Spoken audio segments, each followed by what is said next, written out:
ముందుగా మీ అందరికీ happy mother's day. ఇక్కడ మేము కూడా మదర్స్ డే సెలబ్రేషన్ చేసుకుంటున్నాము. మా అమ్మ అయితే వాళ్ళ అన్నయ్య కూతురు పెళ్లి ఉందని చెప్పేసి 15 డేస్ అయింది వచ్చేసి. ఈ రోజు అయితే పూణేకి రిటర్న్ వెళ్ళిపోతున్నారు అనమాట.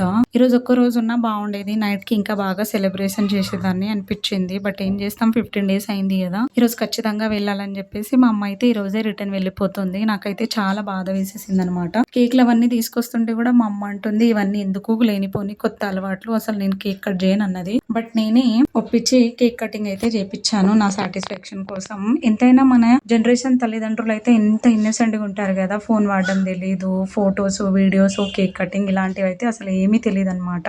మా అమ్మకి ఏదైనా గిఫ్ట్ ఇవ్వాలి అనుకున్నాను ఈ రోజు. కాకపోతే మా అమ్మ ఊరు నుంచి డైరెక్ట్ పూణేకి వెళ్ళిపోతా అని చెప్పింది. కానీ సడన్ గా నిన్న నైటే వచ్చేసింది, ఇప్పుడైతే వెళ్ళిపోతుంది. సో నాకైతే ఏదైనా గిఫ్ట్ ఇవ్వడానికి అయితే ఏమీ కుదరలేదు. లేకపోతే నేను ముందే ఏదైనా ప్లాన్ చేసుకుని పెట్టుకునేదాన్ని. ఇక్కడైతే మా అమ్మ పూణేకి రిటర్న్ అయిపోతుంది. మా పిల్లలు అయితే ఇద్దరు వెళ్తారని చెప్పి బాగా ఏడుస్తున్నారనమాట. మా అమ్మ వాళ్ళు ఉండేది చాలా దూరం, పిల్లలు ఏడిస్తే వాళ్ళు రాలేరు, మేము వెళ్ళి తీసుకురాలేమని చెప్పి నేనైతే పిల్లల్ని అయితే పంపించలేదనమాట. మా అమ్మ వాళ్ళు వచ్చినప్పుడు అయితే గంట నిమిషాలు అని చెప్పి ఫోన్లోనే టైం చూస్తుంటాను. కానీ వెళ్ళేటప్పుడు మాత్రం నాకు చాలా బాధేస్తుంది. ఒక 2-3 డేస్ వరకు అయితే నేను చాలా లోన్లీగా ఫీల్ అవుతాను. మీరు కూడా ఇంతేనా? నాకు కామెంట్ చేయండి.